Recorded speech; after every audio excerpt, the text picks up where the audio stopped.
Yes, first, though, I would like to point out that we who are Muslims, who follow the Honorable Elijah Muhammad, don't accept the term Negro. We stand against that. And I would like to declare myself, I'm not the #2 leader of the Muslim movement, because we don't think of ourselves in that light. We have one God, whose proper name is Allah. We have one leader, who in America here is the Honorable Elijah Muhammad. We are one people, and we have one aim, and that's the upliftment and the betterment of our people here in America who are called Negroes, and where the objectives and the program of the Honorable Elijah Muhammad differs perhaps from the objectives and the programs and methods of these other groups that represent the so-called Negro. Most of the other groups, their method of operation has a tendency to lead us to believe that it'll take us another 1,000 years if we follow their tactic. Whereas we who are Muslims, we're not willing to wait another 100 years. Well, now, in this uplift of the black man and unwilling to wait, what specifically do you want to do? Number one, I think it should be pointed out clearly that as Muslims, we are not a political group, nor are we a civic group, but rather we are a religious group. When I say that we're not a political group, it's being made plain there that we are not relying on the politicians for a political solution, because experience has taught us that in the past the politicians have promised but never delivered. And if we rely on a politician, we feel we'll be going right around in circles like our people have been doing here in America 100 years since Lincoln issued the so-called Emancipation Proclamation. Well, not relying on politicians, Mr. X, is it not correct that the Muslims seek to completely separate the black and the white man in America and to win and establish for the Negro their own homeland in several states of America? Still, that's religion. With us, if it was religion for Moses 4,000 years ago to be missioned by God to separate the slaves in that day from the slave master of that day, complete separation, not integration, and still the Christians and Jews both today regard Moses not as a politician but as a religious leader and a religious man motivated by religion completely.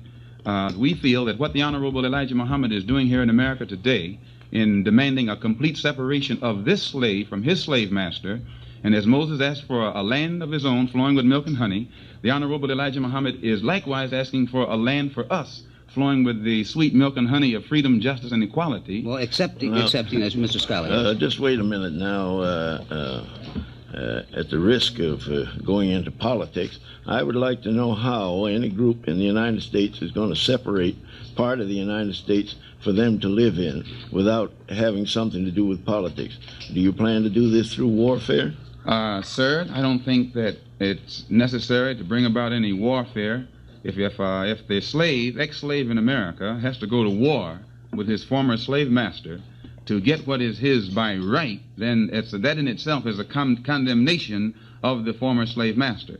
If Lincoln issued the Emancipation Proclamation 100 years ago, which means we're supposed to be free, we're supposed to be citizens, we're supposed to be protected by the Constitution that we fight and die for, and yet at the same time today, the so-called Negro is knocking at the White House door, still begging his master to pass legislation that will give him recognition or protection by the Constitution that he is supposed to represent him. I think, sir, that the man who is depriving him of these rights cannot open up his mouth and say that it would be war. It would be wrong to go to war against him to get these things. Gentlemen, before we go further into techniques, if you will excuse me, Mr. Scholar, I would still like to get out here the full program of the Muslim religion in America. We now have the desire for a separate grouping in some states of America. Mr. Baldwin, would you comment on your understanding of other purposes of the movement? It's very difficult to talk about it in these terms, I think. I think that the Muslim movement is involved with power, and I know about power, but it's involved also with morality and identity. And this is the argument I have with Mr. X. When Malcolm X says that actually he's got a very good thing going for him, the Muslim movement does, because after all, what they are asking for is what the country is also on the record been asking for. A total separation of the races is what Mississippi wants and Georgia wants, and on the basis of the record, what the country wants. Now, it isn't what I want. Pardon me, doesn't Mr. X and the Muslim movement call for the separation of the races by having the Negroes all in certain states of America? Yes. Which is different from what the Mississippians want. Well, what the Mississippians want is to have the Negroes separated while still working for them. Still in the same state. In the same state. Yes. You know. Well, this is why the one is talking really about the nature of power, and I think one's got to make this clear. What the Mississippians have or think they have is power. What the Muslim movement wants is power. And I don't think that we can talk about it unless we're aware of this distinction, because of this reality. Mm-hmm. Because, again, what the Muslim movement is doing is simply taking the equipment, or the history, really, of white people with Negroes and turning it against white people. Now, in this country today and yesterday, it is terribly difficult to believe Americans have never proven that they really consider Negroes to be men. Now, from my point of view, this has done more to destroy white men in this country than it has done, quite apart from all the things we know about, the oppression and the ghettos and the lynchings and so forth. It has done much more to destroy the country than it has done to destroy Negroes. What I'm suing for, what I myself personally am suing for, is not a separation of the races. I don't believe in the first place in races.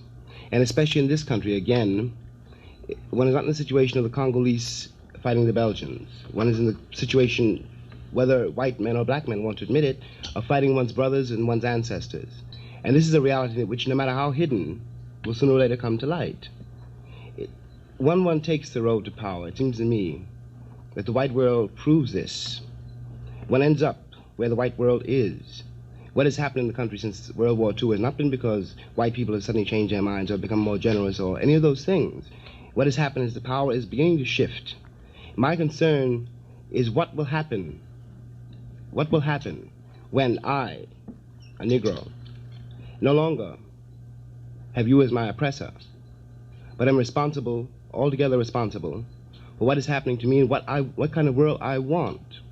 Now, I don't want to see the history of Europe, history of the Western nations, repeated for another 1,000 years with a shoe on the other foot. The handicap one has in talking in this way is that there is no way to use the record, the American record or the record of the Western nations, to prove this point. All the evidence really is on the side of the Muslim movement. What one can quarrel about and must quarrel about is the issue and where this will lead and what this means in terms of human beings who are finally neither white nor black. Well, now, staying on that issue, if I may, and establishing here in a way that we can all agree upon how the Muslim intends to solve that issue, is it not correct that he stands not only for the separation of the races in separate states, but is opposed to integrations, opposed to the sit-down movement and the sit-in movement at the present time? Is that correct? With whites in Georgia integration, we consider that token integration, and this is what Thurgood Marshall points out as actually a failure on the part of the government to back this integration that they say will make. Mr. Schuyler, yes. Well, there are two things here with which I differ violently. One is that all the evidence is on the side of the Muslim movement. That is in justification for this campaign of hate against white people. Now, I would like to offer that these 18 million some odd Negroes that you're talking about in the United States are the healthiest, the wealthiest, have the most property, the best educated, and the best informed group of Negroes in the world, and that includes all those in the Muslim countries. Now, we ought to get that thing straight. This is a matter of record. You don't have to no guesswork about it. And the next thing is, where is there anything in the Constitution or in anything that Lincoln said or wrote that says that a group has a right to part of the United States to take it off by itself? I thought that issue was settled 100 years ago. I'd like to respond to one of the remarks made by Mr. Schuyler. In researching the black Muslim movement and talking with hundreds of people across the country, one of the things that I found consistently was the fact that since Negroes in this country are among the best educated non-white people in the world, since they have the leisure time to some extent to read and to study. And since they live in a society where there are all of these plus values available to the white man, I found that this is one of the things that is most productive of the kind of anxiety that makes for a Muslim movement. For example, we found that the fact that the Negro is so well educated produces a kind of chafing at the bit, because he cannot be a full-class citizen in terms of his education and in terms of his preparation. We find that with the emergence of black states in Africa and other non-white peoples in Asia and other parts of the world, that the American Negro has a sort of sinking feeling that if he isn't careful, he might be the last person in the world to attain the kind of status that would be equal with his education and his preparation. It is upon this kind of anxiety that the black Muslim movement feeds. Mr. Lincoln, pardon me, Mr. Scholar, before we argue over the point, the first thing I think we should do is to get clear what the Muslims stand for. Now, Mr. Lincoln, you were explaining why people turn to the Muslim movement, which is important, but as I understand reading your book, you say flatly the black Muslims are emphatically opposed to passive resistance, as expressed by Martin Luther King. Or another quote, Muslims have only contempt for the Negro sit-in movement. Now, Mr. X, is that correct or is it not correct? America itself is opposed to passive resistance. They didn't, America has never, when the Japanese attacked Pearl Harbor, America didn't resort to passive resistance. Pardon me, I'm not talking about America at the moment. I'm talking about you, Mr. X, and your movement. Yes, sir. I want to clarify that, because when they refer to us as non-passive, they make it look like we're committing a crime to be non-passive. No, I'm simply asking, is Mr. Lincoln, our scholar on this subject, wrong or right when he says that you and your movement have only contempt for the Negro sit-in movement? We have never voiced any contempt for the Negro, so-called Negro sit-in movement, because we don't voice contempt for movements. But if then use the phrase emphatically opposed. Are you emphatically opposed? We are opposed to forcing our way into a white restaurant where we are not wanted and forcing that man to serve us. We are opposed to that. Well, the Honorable Elijah Muhammad, who was our religious leader and teacher, teaches us that it would be wiser for the black people of America, instead of begging the white man for what he has and forcing themselves upon him, to try and get something for ourselves. And for instance, sir, if I force my way into a restaurant in Georgia and force the white man to serve me, I would be insane to let him go back in his kitchen and prepare my food, and then I sit down there and eat it after he's prepared it out of my sight. Perhaps I am being stupid, but it seems to me you are not answering my question. Well, what is your question? My question is... Maybe I'm not giving you the answer that you want, the way you want it. Is Mr. Lincoln correct when he says that you and your movement are emphatically opposed to the sit-in movement? I say this: we are emphatically opposed to the methods. How about the objectives? If you want an integrated society? If an objective is to sit down in another man's restaurant and drink a cup of coffee, when you don't yet have a restaurant of your own, then we have to be against that type of objective, because after that Negro comes out of that restaurant, having drunk the coffee, where will he work? Where is his job? Well, now, you are opposed to the means, you say, and I gather you're also opposed to the end, because you are opposed to an integrated society. Is that correct? The sit-in movement to us represents the intense degree of dissatisfaction that exists among the new generation of Negro, and so-called Negro in America. As such, it is important because it shows that the present generation of students have lost their fear of the white man that was in the parent. 20 years ago, the average so-called Negro in America, if he resented Jim Crow or segregation, he would only manifest that resentment to the degree that he thought the white man would allow him to, or to the degree he thought he could do it without offending the white man. But gentlemen, I have taken too much of the table's time. Mr. Baldwin? I think, I must say that this argument about integration versus segregation is just as unreal in terms of the Muslim movement as it is in terms of the Deep South or in terms of the country. In fact, one of the things in the record is that this has been an integrated country in spite of the fact that it's been illegal or sub rosa. integration is not something new. Again, we're not arguing about, the aim of the sit-in movement is not to get a cup of coffee. It's not even to force oneself into white restaurants when it is not wanted. It seems to me that it has any aim at all. The aim is to liberate this country. And I mean, when I say this country, I mean both blacks and whites. Mr. Baldwin, now you confuse me. One can have two aims in life if one is a Negro. One can be to integrate white and black society and make it one society. The other can be to create two separate societies, one all white and one all black. If I understand Mr. Lincoln's scholarly study of the black Muslim movement, it is for the division into an all-white and all-black society. I would like to say that another thing that the Muslim movement stands for, and with which I'm in complete agreement, is the greater interest in the Negroes acquiring an economic stake in this civilization. Also, in the fine work of rehabilitation they've done in some of their young members who have been juvenile delinquents and criminals, and they've come out, and by virtue of the teaching they received, they've changed their way of life. Now, that's been done by other movements. The Muslim movement has no monopoly on it, but they have done it, and you have to give credit for that.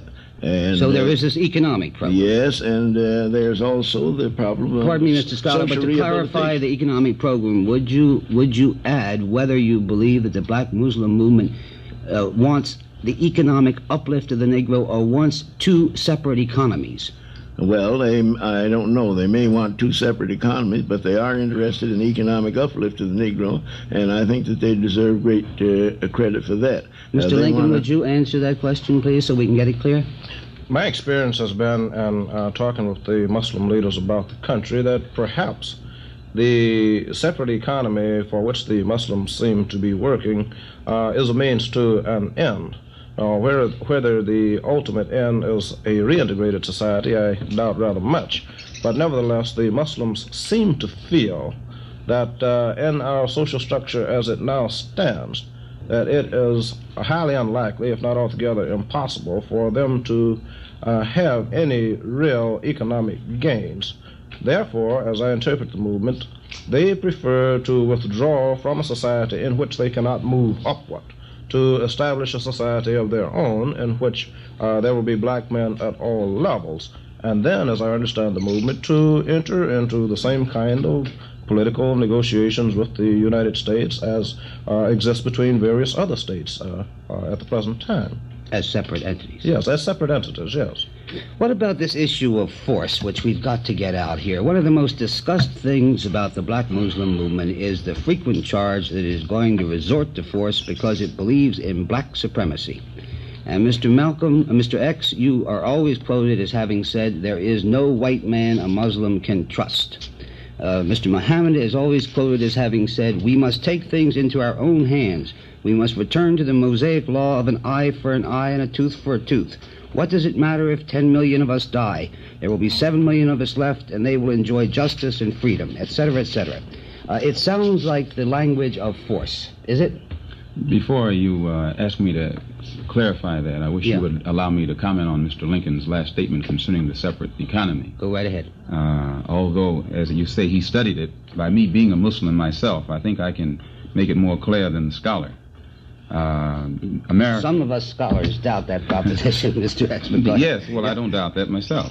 Yeah. I think you'll agree with me, though, sir, that a separate economy already exists between the so-called Negro and the white man in America, because there is a certain category in which black people can get jobs and a certain category in which they can't get jobs. The economies are already separate. There's only so high that they can go in various business fields. Some business fields are shut out to them completely.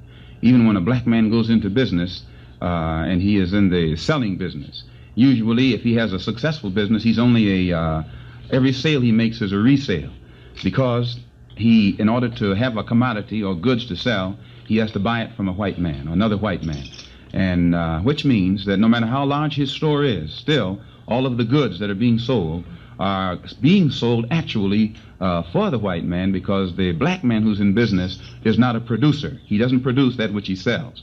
Now, we who follow the Honorable Elijah Muhammad are taught that the black man, even though he goes into business, will still be a dependent person economically because he must produce. As long as the white man is the producer, then the white man is setting the price for the goods that the black man has to sell in his own neighborhood. Usually, when a black man goes into business, he doesn't go into business in a white neighborhood, he goes into business in a black neighborhood. And since he can only buy his goods from a wholesaler who is white, who gets it from the producer who is also white, he has to come back into his neighborhood and jack the prices up to get back the money from that the white man has already taken away from him. This is your explanation. I'm explaining it clear so that it won't be misunderstood. So Mr. Muhammad teaches us that in order for us to be economically independent, we have to have some land where we can set up our own factories and be producers, just like the white man is a producer for his kind. Mr. Schuyler, you seem unhappy.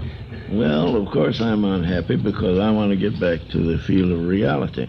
There's something like 200,000 Negro individual farmers in the United States. They raise cotton, corn, they sell milk, and all of that, but they're selling it to white people, and the white people would be very, very hard put if they didn't have this cotton and corn and the meat and other things that Negro farmers raise to buy from them. And so it seems to me that it's inherent in trade that you buy and sell. Nobody's stopping the Negroes from either buying or selling in the United States. Many of them are doing it all the time.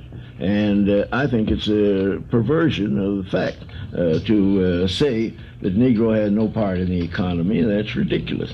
They must have some part in it, with 1,500,000 of them in labor unions throughout the country, and some of them in the highest categories that I know of. Would be too long to list here. Now, if Negroes have been able to devise ways and means of getting more of these jobs, that is partially their own fault.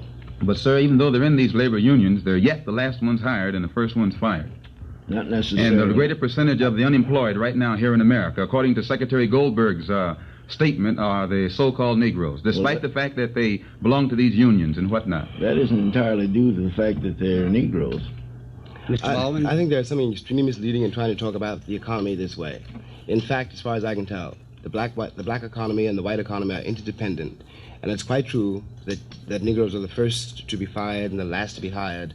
This is, however, is nothing. These details are obscuring the point at the moment. My question here is, how?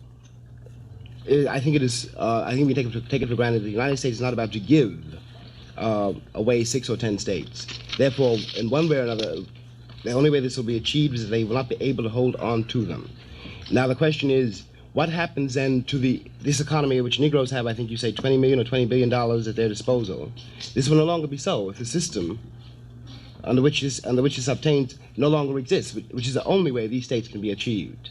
Then what will the economy be? What will be the future of these hypothetical states? What will be their relationship not only to the United States, because by this time, as far as we can tell, there won't be anything resembling the United States as we know it now. It will be at least another country.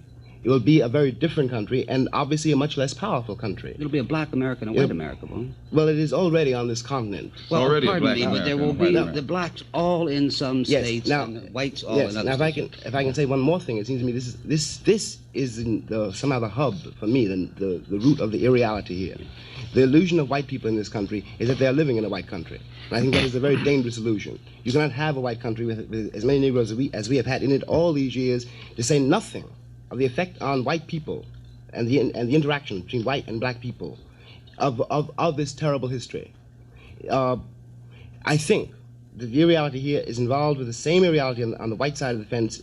I think that before we can begin to talk about this, or any liberation can be hoped for, one has got to really face the facts of what really happened. I know about the oppression, the lynchings, and so forth. That is only what I know about the situation now. I'm not trying to minimize this, but this is not all that happened. This is not all that happened. A great many other things happened too. A great many other things were achieved, and whether or not I'm not talking about white goodwill, but the point is that history is also immoral, just as immoral as power is. But what history has produced in terms of one's own personality and in terms of the present facts has to be dealt with.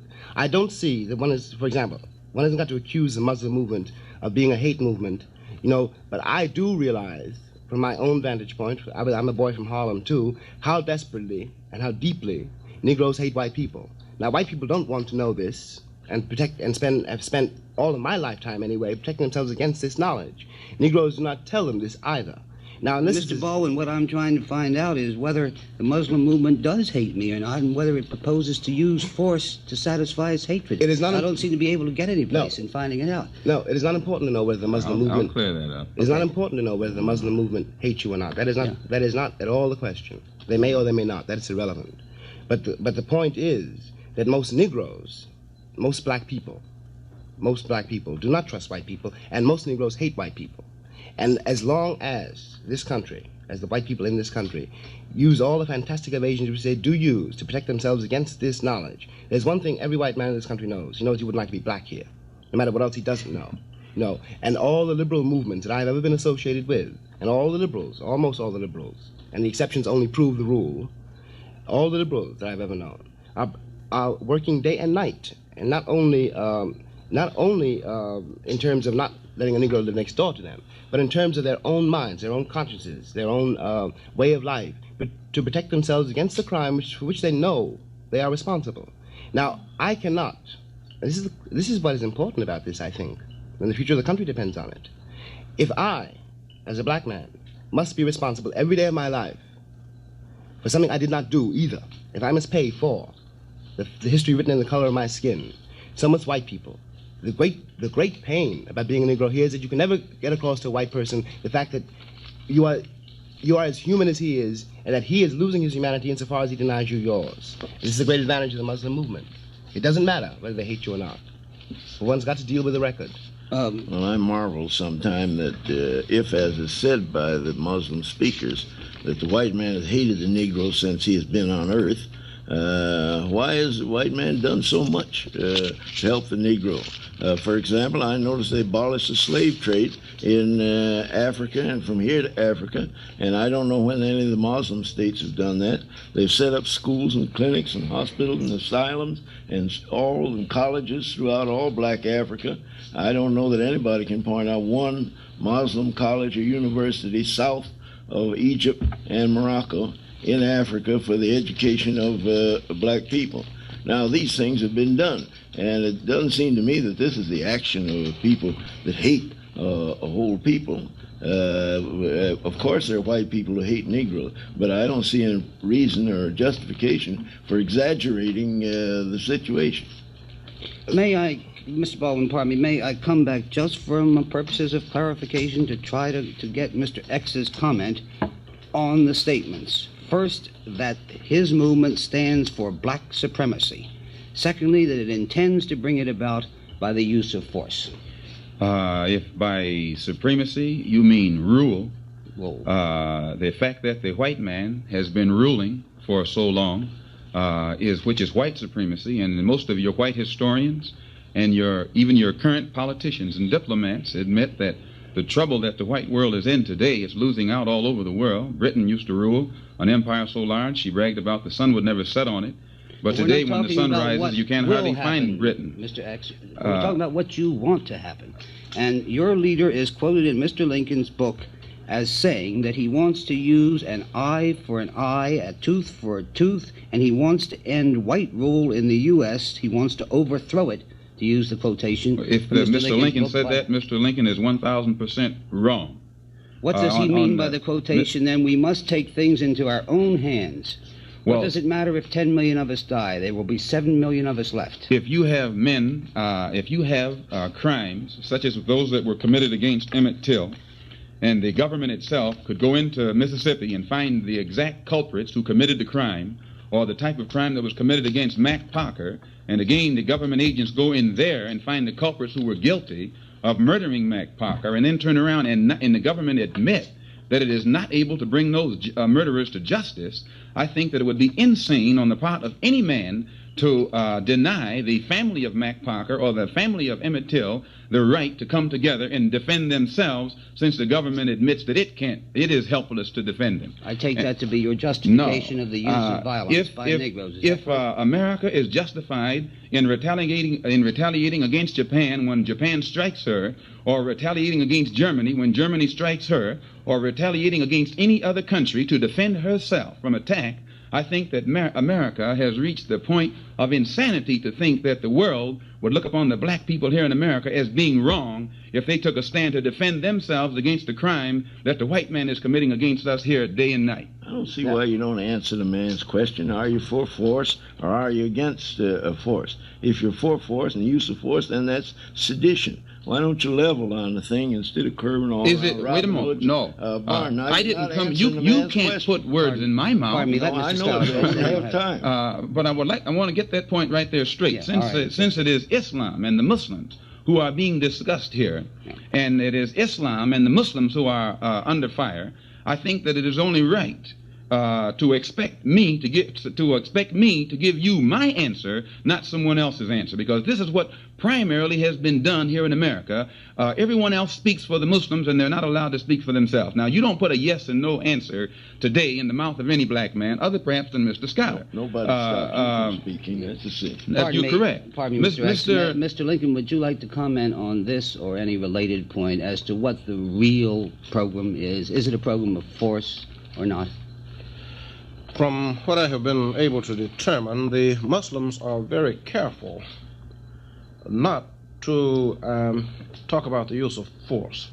Now, in the early days of my research on the movement, it was stated among Muslims that they looked forward to a sort of day of Armageddon that was to take place around 1970, when the white man in America would be overthrown, and when the black man would come into what was considered to be... I challenge that, and I think you're 1,000% wrong. Pardon me, Mr. X, let him finish, then you can comment on it, But at the same time, Mr. X, it is true that the Muslims have avoided, as I said, any direct reference to the use of force, and in more recent times, the Muslims have tended to say that Allah himself, am I correct? No, you're wrong in the first part, and you're right in the last part. We have, the Honorable Elijah Muhammad has never taught us that we ourselves are going to fight the white man. But he has taught us that there will come a day when God will destroy evil from the face of this earth. God will do it. He has never... Proof of the matter is we never carry arms. We're probably the only black group in America, as large as we are, who can absolutely say at a meeting that we have that not one man in that audience has arms in his pocket or alcohol in his head.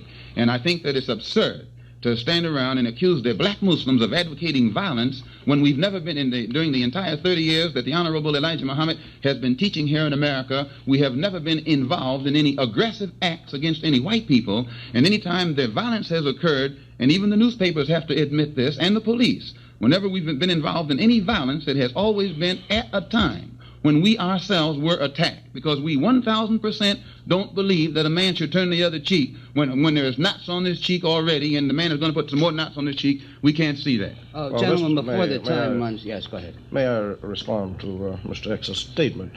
You talk about putting words in people's mouths. Now, I have pointed out very clearly in my book that the Muslims do not initiate aggression. I have pointed out very clearly that they do not carry arms. I have pointed out clearly that they are taught not to initiate aggression and that they must not even have so much as a fingernail file in their pockets. Correct. And always obey the law. Always obey the law. As Mr. a matter Lincoln, of fact, you're confusing me. It's you who wrote the description of the fruit of Islam, the secret army, and said they received training in judo, military, and military drill and the use of knives and blackjacks. The fruit of Islam looks forward to playing a heroic role in the impending battle of Armageddon. Let me finish. Mr. Lincoln, page 201. Let me finish. I said that they do not commit aggression.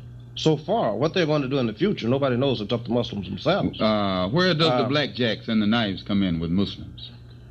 Well, they search for them.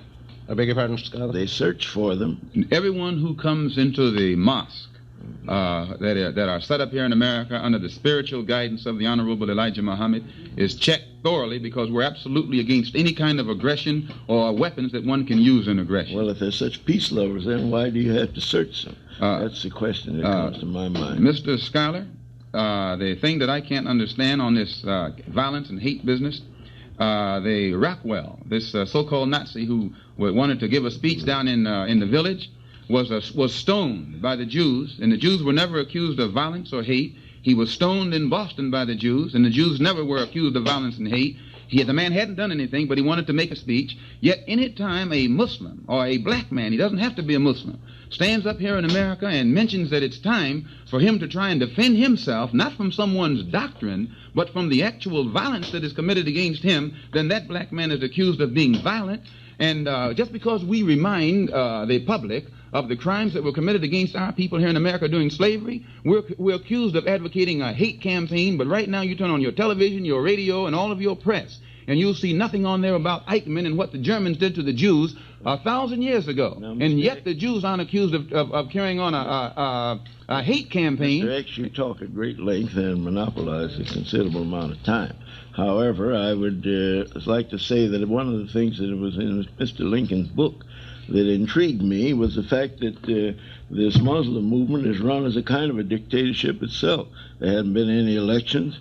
People are tried without having anything to say about it and cast into the outer limbo. The women are subordinated and have no voice within the movement.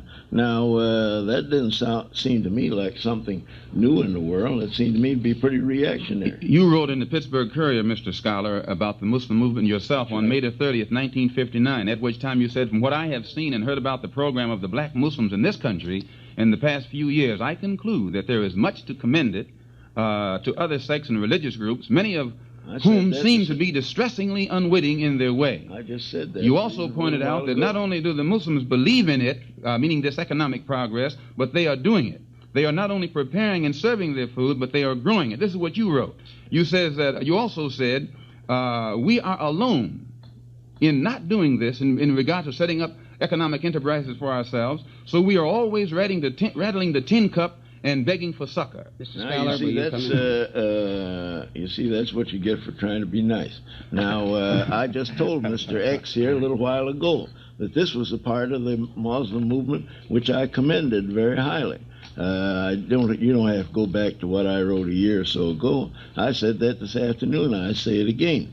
But you haven't dealt with the issue that I raised about the Muslim movement being dictatorial itself. Sir, if because we have unity... are you or aren't you? No, sir. If because we have complete unity, and again, the worst critics of the Honorable Elijah Muhammad give him credit for establishing better discipline and unity among his followers than has ever been established among any so-called Negroes in America. And anytime there is unity in any country that has a philosophy or a doctrine or an aim that's in opposition to the power existing bloc. Mr. Scholar wants to come in, and we have to move on to another point. Mr. Scholar, you want to drop this point now? I don't think you men are going to agree. Well, of course, we'll never agree, and I won't drop it, but I will not want to monopolize the time. Mr. Scholar has made an issue about our religion and about the Muslims being the one who create all this. He made the point, and I think I want to clear it up. He has made an issue about our religion and saying Mr. that X, it was I Muslims must call you to order here. Mr. Scholar has dropped the point so that we can move to something else. I want to bring Mr. Baldwin in here, if I may, because I've been very much interested in your articles in Harper's and the Times and so forth, in which you explain the whole Negro mood, part of which is expressed through the black Muslims, as in part a reaction to world events, particularly Africa. And this is a new Negro, you say. Now, in these terms, it's quite interesting to me to read of the alleged connections between the black Muslims and the Muslims in Africa and between the black Muslims and the Castro movement in Cuba. Do you know anything about this? No, I don't know anything about that in detail, but I know nothing about the Muslim movement in Africa at all, so I can't talk about that. Well, of course, it is making great progress in Africa, yes, as you know. I know that. Do you see this as a worldwide movement at all, which would appeal to the Negro? Well, how can I put it? It seems to me to be arguing in a way almost after the fact. If you're talking about power, it is very, very clear that the Western nations, the white nations, that power is broken. The connection between Cuba and American Negroes I can see very well, because the way that the United States' role in Cuba, and especially the events of the last few weeks, the last few months, are exactly analogous in the mind of any Negro living in this country to the situation he finds himself in here. Now, again, I have to come back to this point. we are really talking about power, and we cannot argue with the Muslim movement in those terms because, I repeat this, they're only imitating. They're simply doing the same thing that the white world has done for all these years. Now, that happens to be my objection to the Muslim movement. It seems to me that what we in this country do not know and have not faced is that we can very well isolate ourselves on this continent because the world is no longer white at all. We do not know what to do this in the first place. When we're talking about, I think that Malcolm, Mr. X, and I don't entirely agree with Mr. Schuyler either, or white Americans. I don't know what white men have in the first place, which is so desirable. I don't know why it's so important to be white anymore. It seems to me the civilization, which we are now witnessing in a way, if not the end of, the great transformation of, can only be saved by us in this country if we're willing to do something which we have not done. What would we do, Mr. Baldwin, in your opinion? Do you favor the black Muslim program, or do you favor the program of, let us say, the NAACP? Well, I'm trying to get this. I think the NAACP program is probably outmoded because when you have a situation where the legality of a country is in question, when one does not know what is legal anymore, one has got to revise the entire system. Well, the NAACP says what is legal is the integration of American life. What is legal then in Mississippi? The integration of American life. How does one achieve it then in Mississippi? The NAACP says you keep trying until you achieve. And Mr. X responds that he says he's impatient. Mr. X responds and says he will not wait 100 years. He says something else. He says he doesn't want it either. I say, wait a moment. No, don't say what I say. I say that the black masses themselves in America are impatient, and that the white man does not know how the black masses think any more than he knew how the peasants in Cuba thought when he went in there and thought that they would rise up and side with him. Now, you said the white man does not know, and I'm sure I don't know. He doesn't know, sir. He doesn't know because he's not being told by his so-called Negro advisors, or the ones that he has set up as spokesmen for the so-called Negro. Well, these so-called advisors, I thought were men of some knowledge about the Negro community. They never live in the Negro community. Ralph Bunche has denounced you as a totally escapist movement. Roy Wilkins, Executive Secretary of the NAACP, says you are preaching pure hatred.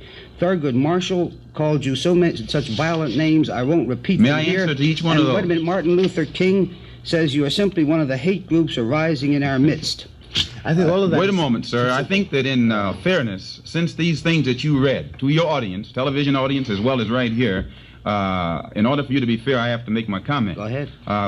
Number one, these so-called Negro leaders that made these statements, it's contrary to our policy ever to attack anyone personally, only in defense. And I think that each one that you read off, you couldn't find them in Harlem. The only time you ever see any one of those that are made spokesmen by you, parrots, by the white man, you never find them in Harlem. You find them at the Waldorf Astoria. And as far as them knowing how the black man out there in the street thinks, all you have to do is do like John Griffin, this white man who posed as a Negro did for 6 weeks. He was a pseudo-Negro, and yet he comes back today and he's an expert on how a Negro is supposed to feel. And we've been black all of our lives, and when we step up and try and tell you how a black man who is born black feels, you think that we're haters or racist or something of that sort. And I think that it's doing an injustice to the public. Yes, I'm from Harlem, too. I was born in those streets and raised in them, and I think I know something about it, too. All of the condemnations from Mr. Bunche, et cetera, are all far too simple. The challenge that this movement represents, and I think it's very misleading to think about it simply as a movement. The challenge this movement represents has nothing to do with what they call themselves, or even what their aims are. Whether Mr. X is willing to say what their aims are, or whether or not we know. The challenge this movement represents is finally whether or not this country means to be what it says it is. Are we free or are we not? And we can only decide this one way. If the country wants to be free, then it has got to do something to prove it. And as long as we're not willing to do it, then the Muslim movement will gain more and more and more ground, and not only here but all over the world. If it means what we say, I think we should put the governor of Mississippi in jail, as opposed to putting harmless people who challenge House Un-American Activities Committee in jail. I think that one has got to decide. Mr. Baldwin, I still don't have clear whether you favor the black Muslim program or the NAACP program to use two different approaches. But I will not answer it that way. I certainly don't favor the black Muslim movement. But I can see great limits. You see why it came about. I can see very well why it came about. I think Mr. Lincoln has explained in his book very well why it came about. I don't think that he has. I don't think that's any mystery. Very well why it came about, or how it exists. For instance, in there where it was said in the book that I spent 2 hours in a secret conversation with Castro, that wasn't done on any research other than through a local New York paper whom we are suing right now for $3 million for libel. We have a $3 million libel suit against a New York paper for saying that I spent 2 hours in a secret conference with Castro. Now, if that's an authentic statement and that's representative of the other statements in the book, then I can say that the book is representative of Muslims. I must respond to that, Mr. X. It was from you yourself. I think you're wrong. I am not wrong on this case. It was from you yourself and not from reading it in a New York paper that I found that you had an appointment which you kept with Mr. Castro. These words are from your mouth. No, wait a minute now. I'll clarify that. 2 of us, and I thank Allah that there were 2, in a conversation with you, explained about this highly publicized incident with Castro. And we told you exactly how it came about, that I was representing the city of the mayor's office and the police department and half of the civic groups in Harlem that made it possible for me to go up there on the Castro. That when we have only 7 minutes left. I would like to say that 5 minutes left. That this particular sect or movement is just one of a succession of such movements that have been in American life for the last 3 centuries. Among Negroes, they began around about 1815 when the American colonization movement began to grow, and Negroes went to Sierra Leone, they went to Liberia, and since then these movements have been recurrent. On the eve of the Civil War, Major Martin R. Delaney had gone to the west coast of Africa and signed treaties with African chiefs, showing that he had a considerable following, and this thought has been in people's minds for a long time. It isn't anything new. But Mr. Scholar, I take it to be Mr. Baldwin's point and Mr. Lincoln's point in his book that there is a new situation in the world. Mr. Baldwin? Yes, I don't think, I think that it is misleading to talk about, even Garvey, any of the movements which the movement of the 20s, yes, for the benefit any of these movements, there's one great difference between them, if only one. The difference is Africa. You know, this makes a great deal of difference. But I really want to repeat this point. I think the only way to challenge this movement or to undercut it is for this country to do something it does not seem to be prepared to do, which is to become really overnight a radical country. When I say radical, I mean to really re-examine and overhaul the entire social fabric, to ask, everyone in this country should ask himself why it's so important to be white and what they will lose if they admit to themselves that I'm not, I personally, speaking only now for myself, you know, I cannot imagine anything this country can offer me that I any longer want. And what has happened to me, it seems to me, has happened to every Negro in this country. And the only way this can be redeemed and we can prevent, as I say, a repetition of this history with the roles reversed, is to decide right now that this country, either everyone in this country is free, either I'm a man or I am not. And it is up to the country to decide it. It is not really any longer up to me. Mr. Lincoln, I don't think you agree with that from reading your book. Well, I certainly agree with it in part. Whether it is the Black Muslim movement, or whether it's the NAACP, whether it's the sit-ins, or whether it's the Southern Christian Leadership Conference under Mr. King, one of the objectives is certainly identical to all of these various expressions, and that is the essential freedom and the dignification of the Negro. Now, whether he goes about it in the way of the Muslims or whether he goes about it in some other way, I believe that this has to come about in this country, and it has to come rather soon. This I do say in my book. This country cannot continue to exist black and white. Either we're going to have to be Americans or we're going to continue to be plagued with all kinds of organizations. If the black Muslims did not exist, then some other group would exist in their place to fill this vacuum. Mr. Schuyler, I think you disagree even more sharply with Mr. Baldwin. Well, I just simply think that there's a lot of wishful thinking in many of these statements. I see no statistical evidence of all this. I've been all over the country. I don't know if the mass of Negroes are panting to join the black Muslims, just like they weren't panting to join Garvey. There's a certain element that will, because you have all kinds of people in any group. The Negro group is like any other group. You have everything in it. And there's never going to be any unity of all the Negroes, and I think it would be a catastrophe if there were. Perhaps there will never, Mr. Lincoln, yes. Perhaps there will never be complete unanimity among Negroes. It would be most anomalous if this should come about. But there is, I think with Mr. Baldwin, a sharpening of the Negro mood, a kind of insistence that he must. Pardon me, Mr. Lincoln. I want Mr. X to have a word here before we have to close. Just a word. Yes, I don't think that all of the Muslims who follow Mr. Muhammad read the book. That is, the leaders, and we actually don't think that it rightly represents us. And Mr. Muhammad's aim is this: he was raised by God to separate the black man in America from the white man, because the white man will not give us freedom, justice, and equality on his own. And he also teaches us that if white America can't give the black man in America complete recognition as a human being immediately, right here, then we have to separate, and God will give it to us. And he also teaches us that all of the trouble that America is having, just like Pharaoh had trouble in the Bible because he mistreated the slaves, every trouble, political and otherwise. I have the cutoff signal. I'm sorry. For this discussion, thank you, Mr. Yes, X, Mr. Eric Lincoln, Mr. James Baldwin, and Mr. George Schuyler. Good afternoon, ladies and gentlemen.